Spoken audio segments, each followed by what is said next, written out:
It's November 11th, 2009, and a YouTube channel appears online. It belonged to a 19-year-old man named Nick Stoutzenberger, but online, he called himself Nick Bate.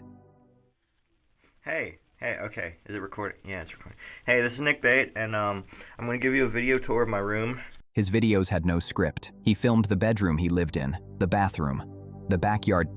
Nick channel had no specific path. It was simple random vlogs, strange jokes, and sometimes he shared some detail about his life. At first glance, the videos were nothing more than awkward, lost in the sea of early YouTube. Nick was eccentric character with a bad habits and interest. If you watched long enough, unsettling details began to bleed through. Nick would casually admit that he hates showering, that he smelled bad, that he despised his parents, and he doesn't like when people see him. His life, as he presented it, was toxic, unstable, messy, falling apart from the inside. His videos featured his pets. Skitty! Skitty! Skitty, get the ball! Get it, Skitty! Skitty! And occasionally, his half-sister Amber. They would play stick fights, joke around. She was only a child. He was a 20-year-old man. Strange, but at the time, it was harmless. At least that's what his viewer thought until the truth was revealed.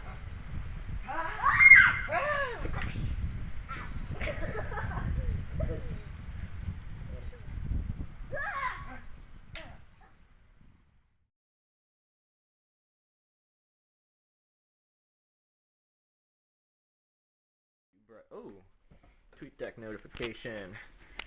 All friends. That's pretty cool.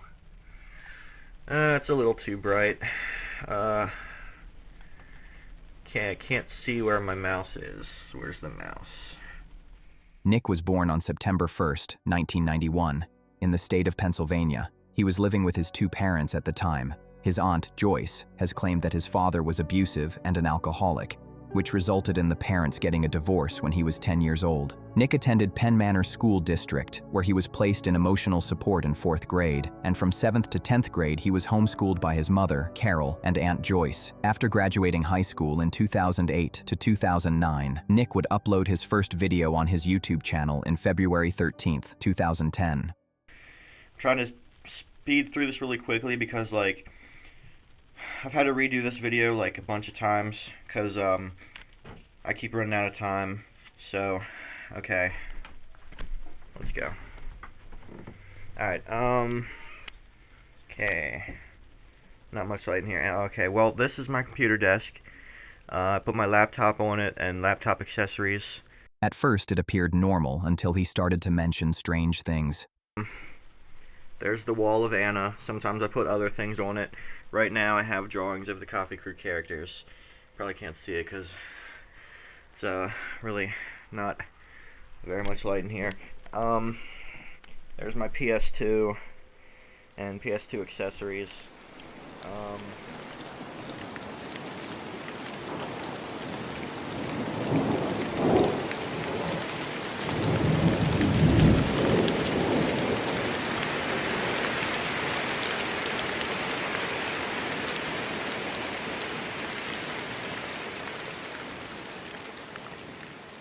A few years earlier, 2006, Nick had started an online relationship with a girl named Anna that he met on a role-playing forum. They chatted constantly, role-played, shared pieces of their personal lives. Nick had grown an obsession with Anna. He started stalking her and fantasizing to be his wife. He created an entire blog dedicated to her.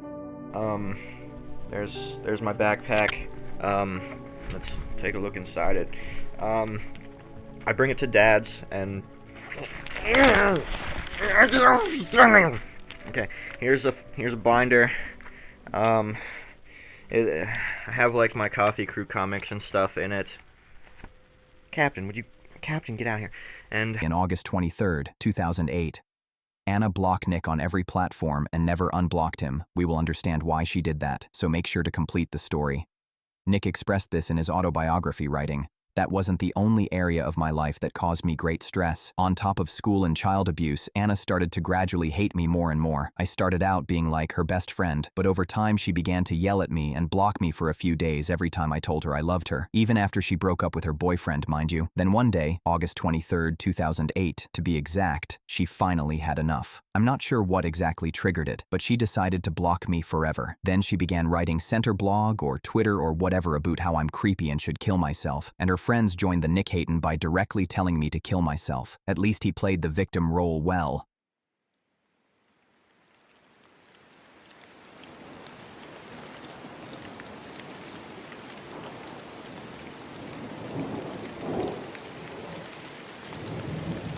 Look, in one night, Nick revealed something disturbing, a dark secret you can't even imagine, a disgusting crime. He admitted to Anna that he had sexually abused his half-sister Amber.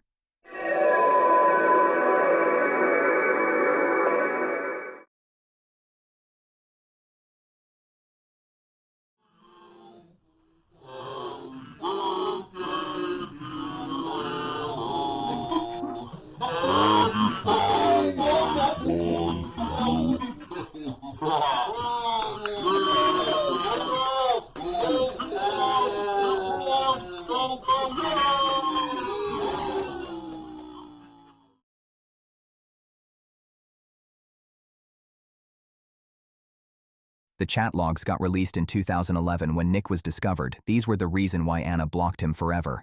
Amber was living with a monster, and that monster was her brother. This was the same girl who he played stick fights with her and to Nick. She was not family. She was his victim.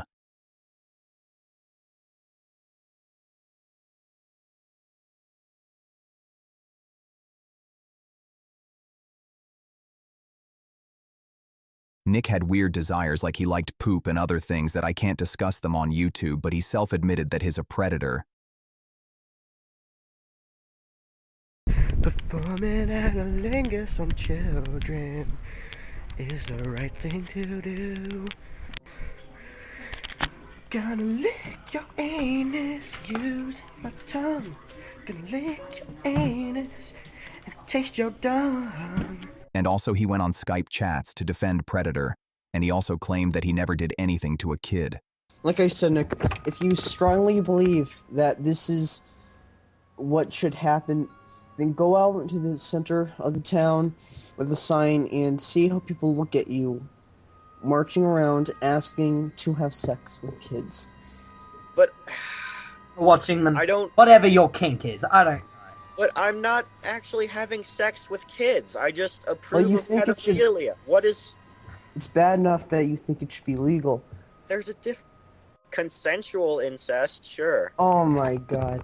News spread fast among his online friends. They left him, and Anna gave the chat messages to the police, but nothing happened. Nick began cataloging his life on a personal website he called Tales of the Nick. He wrote endlessly, his bitterness, his depression, his hatred for his parents, his obsession with Anna. To Nick, though, nothing he was doing was wrong. Not his obsession, not the fact that he's a predator, and not the abuse he inflicted on Amber. For years, it seemed like nothing would come of Nick's disturbing confessions, until April of 2015. A report was filed with the Manor Township Police. This time, it wasn't Anna, it was Amber. She came forward. She spoke about what Nick had done to her. On April 30th, 2015, Nick Stoutzenberger was arrested. The charges, the evidence, her testimony, and a chat log where Nick openly admitted to the abuse. In January 2016, they found him guilty. By April, he was sentenced to 16.5 to 40 years in prison. And under Megan's law, he would be registered as a predator for life. He tried to appeal, twice, both times, denied.